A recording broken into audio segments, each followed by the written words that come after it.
Good morning students, class 7th है। Students, आज आपको एक्सरसाइज 1.3 का इंट्रोडक्शन बताएंगे बेटा। और इसमें आज सबसे पहले आप पढ़ेंगे मल्टीप्लिकेशन ऑफ इंटीजर्स। तो मल्टीप्लिकेशन ऑफ इंटीजर्स स्टूडेंट्स यहाँ पर कई टाइप से होते हैं स्टूडेंट। यहाँ पर कुछ रूल्स हैं मल्टीप्लिकेशन के। सबसे पहले आपको इन्हें डिस्कस करना होगा, उसके बाद बेटा फिर हम प्रॉपर्टीज ऑफ मल्टीप्लिकेशन पढ़ेंगे। तो सबसे पहले मल्टीप्लिकेशन ऑफ इंटीजर्स में आप कुछ इसके बेसिक रूल्स जानेंगे कि मल्टीप्लिकेशन में किस टाइप से साइन होते हैं, किस टाइप से मल्टीप्लाई होगा। इसके बाद आपको प्रॉपर्टीज ऑफ मल्टीप्लिकेशन के बारे में बताएंगे। सो डियर स्टूडेंट्स, देखिए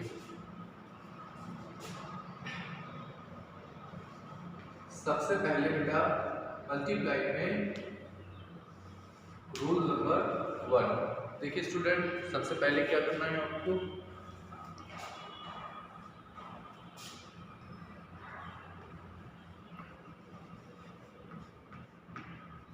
multiplication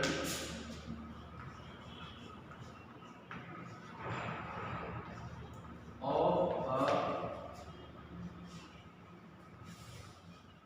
positive integer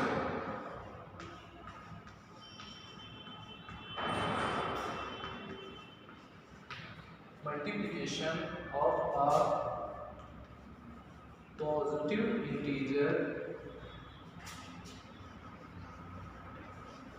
and a negative integer।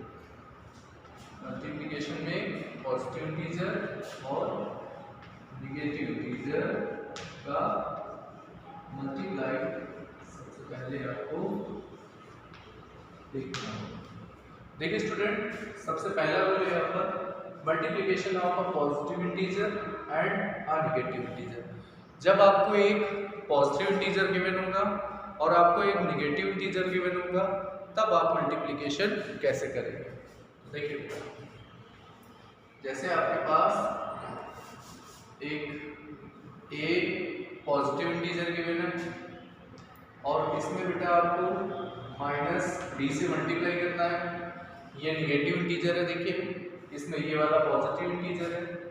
तो आंसर जो भी आएगा बेटा उसमें प्लस और माइनस हो जाएगा और आपको माइनस का ए भी आंसर मिल जाएगा।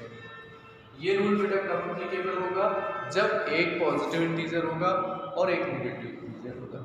जैसे आप इसका एग्जाम्पल भी देख सकते हैं स्टूडेंट, जैसे 4 मल्टीप्लाई -5। तो देखिए इसमें 4 पॉजिटिव है और ये नेगेटिव है, तो आपको आंसर में क्या मिलेगा, नेगेटिव मिलेगा। माइनस का 20 आंसर होगा स्टूडेंट। तो यहाँ पर ये एक एग्जाम्पल भी है बेटा इसका। अब आप देखते हैं रूल नंबर 2 क्या होगा। आप देखेंगे रूल नंबर 2,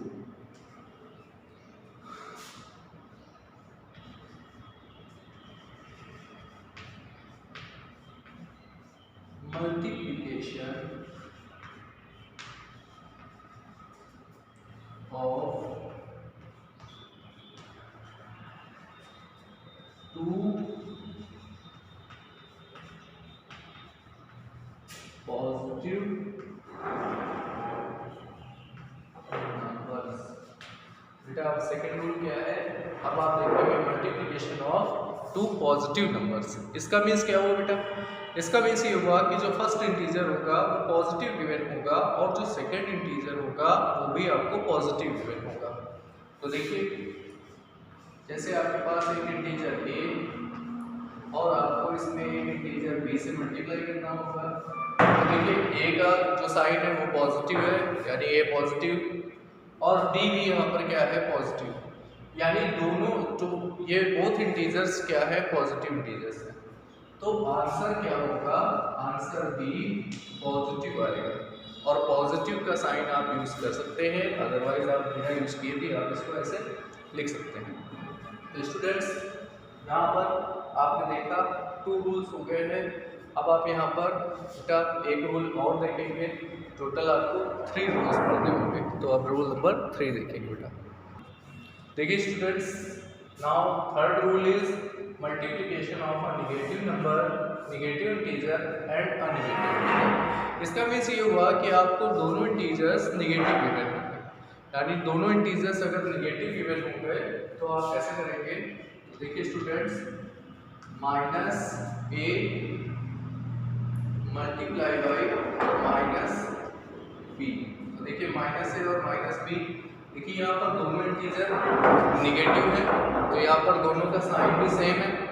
तो ऐसे केस में बेटा जो आंसर होगा वो प्लस ए बी, यानी प्लस में आंसर हो जाएगा।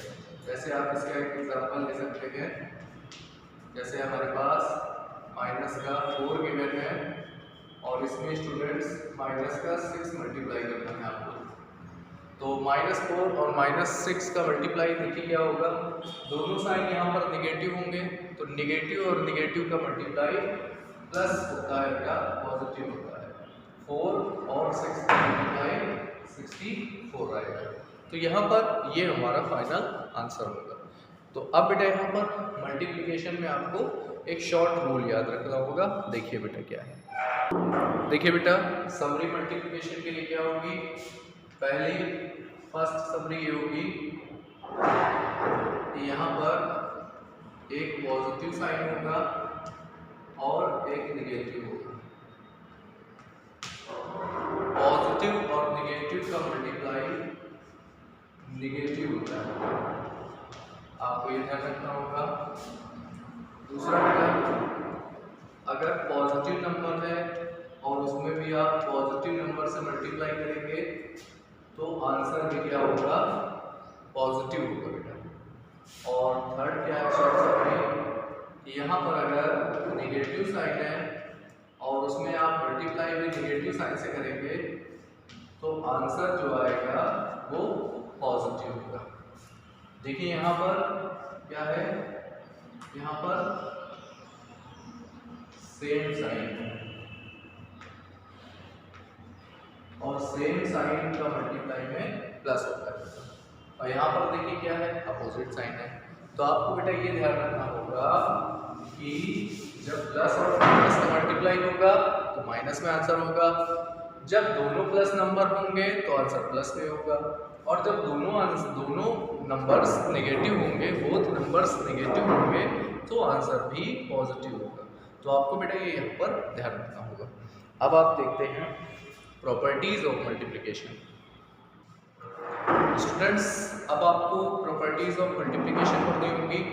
जैसे आपने बेटा प्रॉपर्टी ऑफ एडिशन और प्रॉपर्टी ऑफ मल्टीप्लिकेशन देखा था, सेम ऐसे ही आपको प्रॉपर्टी ऑफ मल्टीप्लिकेशन भी इंटीजर्स की बताएंगे। सो डियर स्टूडेंट, देखिए सबसे पहली प्रॉपर्टी क्या है बेटा, सबसे पहली प्रॉपर्टी क्लोजर प्रॉपर्टी होती है student.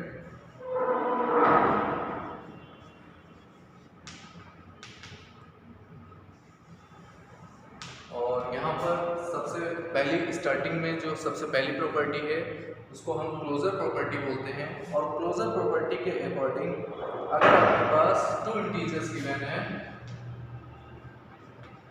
Late A and B are 2 integers, A and B are 2 integers आपको गिवन है। सो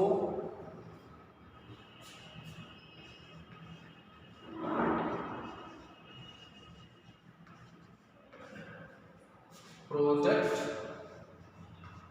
of A and B is also integer। देखिए students, let A and B are 2 integers, A और B 2 integers हैं, और फिर आप A और B का प्रोडक्ट फाइंड आउट करते हैं। तो A और B का जब आप प्रोडक्ट फाइंड आउट करेंगे सो जो आंसर होगा वो भी बेटा क्या होगा, इंटीजर्स। तो इसका मीन्स क्या है, A and B is equals to A into B करेंगे आप तो ये AB होगा, और ये AB भी क्या होगा, इस ए बी को बेटा क्या बोलेंगे आप, इंटीजर। इसका मीन्स मल्टीप्लिकेशन से जो आंसर होगा वो भी इंटीजर होगा। This is closure property. इसके बाद बेटा सेकंड प्रॉपर्टी आपको पढ़नी होगी।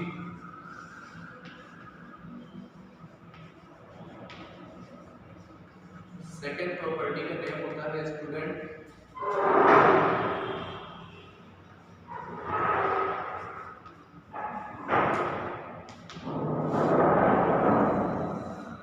Commutative property.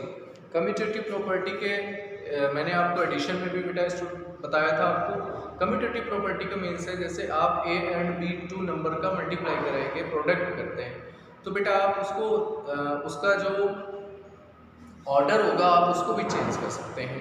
जैसे बेटा यहाँ पर देखिए, फॉर 2 इंटीजर्स फॉर एनी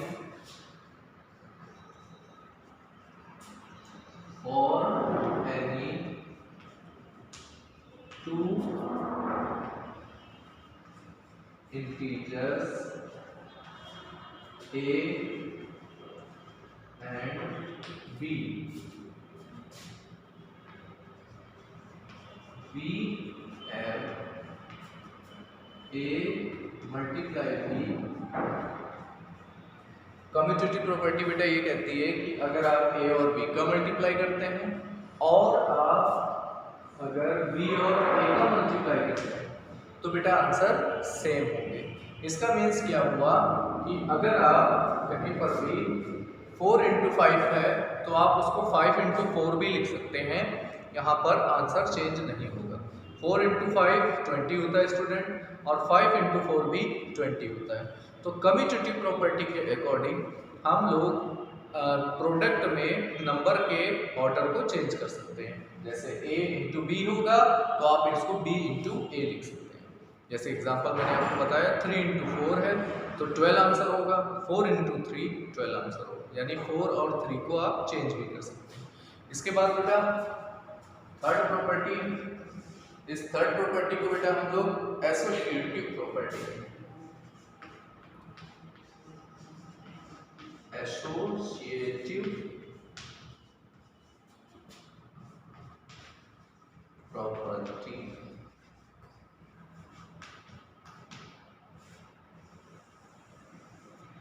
देखिए स्टूडेंट्स, एसोसिएटिव प्रॉपर्टी के अकॉर्डिंग हम लोग यहाँ पर क्या कर सकते हैं, देखिए बेटा जैसे for any 3 integers a b and c। देखिए स्टूडेंट यहाँ पर 3 इंटीजर्स ले रहे हैं, तो आप अगर इसको लिखेंगे a इंटू बी, सबसे पहले a और b का मल्टीप्लाई करेंगे और उसके बाद स्टूडेंट बाद में आप c का मल्टीप्लाई करें, तो आप इसको ऐसे भी एक्सप्रेस कर सकते हैं a multiply b multiply c। इसका मीन्स क्या हुआ बेटा, ये एसोसिएटिव प्रॉपर्टी क्या शो करती है, ये हमें ये शो करती है कि अगर आपके पास 3 नंबर्स का मल्टीप्लिकेशन है और आप पहले 2 नंबर का प्रोडक्ट फाइंड आउट करते हैं और देन थर्ड नंबर से मल्टीप्लाई करते हैं, तो जो आंसर होगा आपका, और अगर आप 3 नंबर के मल्टीप्लाई में पहले लास्ट वाले 2 नंबर्स का मल्टीप्लाई करेंगे और बाद में अगर फर्स्ट नंबर का मल्टीप्लाई करेंगे, तो यहाँ पर बेटा आंसर सेम रहेगा, कोई चेंज नहीं होगा। तो ये प्रॉपर्टी एसोसिएटिव प्रॉपर्टी होती है। इसके बाद बेटा डिस्ट्रीब्यूटिव प्रॉपर्टी और मल्टीप्लिकेटिव आइडेंटिटी देखेंगे, आप लोग नोट कर ले बेटा इसको। देखिए स्टूडेंट्स, डिस्ट्रीब्यूटिव लॉ आप यहाँ पर आप पढ़ेंगे, तो इसके लिए बेटा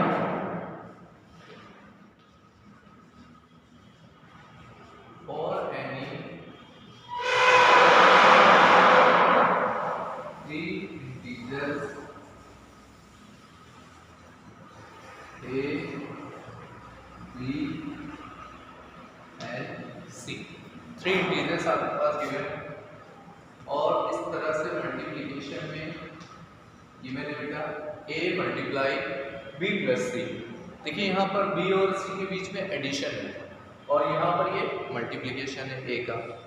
तो डिस्ट्रीब्यूटिव लॉ ये बोलता है, डिस्ट्रीब्यूटिव लॉ के अकॉर्डिंग ये जो बाहर वाला इंटीजर होगा इसको हम एक बार b के साथ डिस्ट्रीब्यूट कर सकते हैं और इसी को एक बार हम लोग c के साथ डिस्ट्रीब्यूट कर सकते हैं।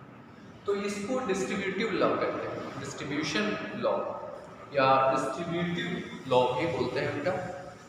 तो इसके अकॉर्डिंग जो हमारे पास यहाँ पर इंटीजर a गिवन है इसे हम मल्टीप्लाई में b और c के साथ अलग अलग डिस्ट्रीब्यूट कर सकते हैं। तो देखिए बेटा कैसे, a multiply b plus a multiply c, और यहाँ पर देखिए डिस्ट्रीब्यूटिव जो लॉ है उसका रिवर्स भी होता है। जैसे a b के साथ मल्टीप्लाई में है और a c के साथ भी मल्टीप्लाई में है, तो आप a और a को सिंगल वन बार कॉमन करके लिख सकते हैं और b और c को ऐड करके। तो ये डिस्ट्रीब्यूटिव लॉ होता है। इसके बाद नेक्स्ट आप देखिए आप लोग, देखिए स्टूडेंट्स, मल्टीप्लिकेटिव आइडेंटिटी के अकॉर्डिंग आपको जैसे इंटीजर गिवन है, फॉर एनी इंटीजर a, आपको बेटा एक इंटीजर गिवन है a और इस इंटीजर में आपको ऐसे इंटीजर से मल्टीप्लाई करना होगा कि आपको आंसर में यही a मिले। इस मल्टीप्लिकेटिव आइडेंटिटी को आप लोग ध्यान से समझिए स्टूडेंट। आपको एक इंटीजर गिवन है a, आपको इस इंटीजर में एक ऐसे इंटीजर से मल्टीप्लाई करना होगा कि आपको आंसर a मिले। तो यहाँ पर बेटा ऐसा पॉसिबल कब है, जब आप a में 1 से मल्टीप्लाई करेंगे या 1 मल्टीप्लाई a करेंगे तो आपको बेटा आंसर a मिलेगा। तो यहाँ पर आंसर a लाने के लिए मल्टीप्लिकेटिव आइडेंटिटी 1 होगी, क्योंकि आप जब 1 से मल्टीप्लाई करेंगे तो आपको आंसर सेम मिलेगा। तो यहाँ पे मल्टीप्लिकेटिव आइडेंटिटी क्या है, 1 होगी। ओके, तो यहाँ पर आपको ध्यान रखना होगा स्टूडेंट कि मल्टीप्लिकेटिव आइडेंटिटी क्या है यहाँ पर।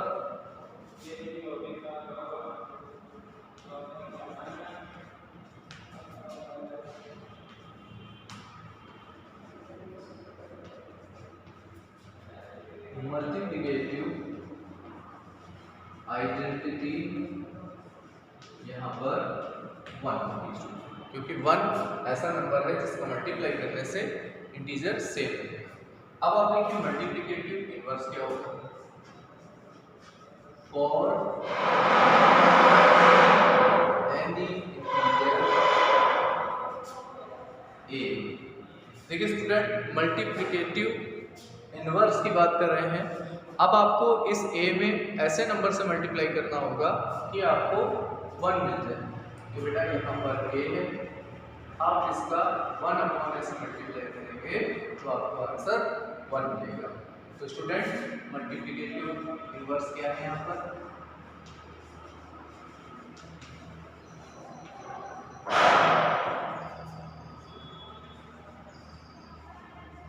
Multiplicative inverse 1/a। यहाँ पर बेटा जो भी आपको इंटीजर गिवन हो, जैसे 5 गिवन है तो उसका मल्टीप्लिकेटिव इनवर्स 1/5 होगा, यानी उसका रेसिप्रोकल कर देंगे। तो इस तरह से आपको आज प्रॉपर्टीज ऑफ मल्टीप्लिकेशन मैंने बताया है बेटा। नेक्स्ट टर्न पर हम लोग बेटा एक्सरसाइज के क्वेश्चंस देखेंगे। Okay dear student, thank you dear student.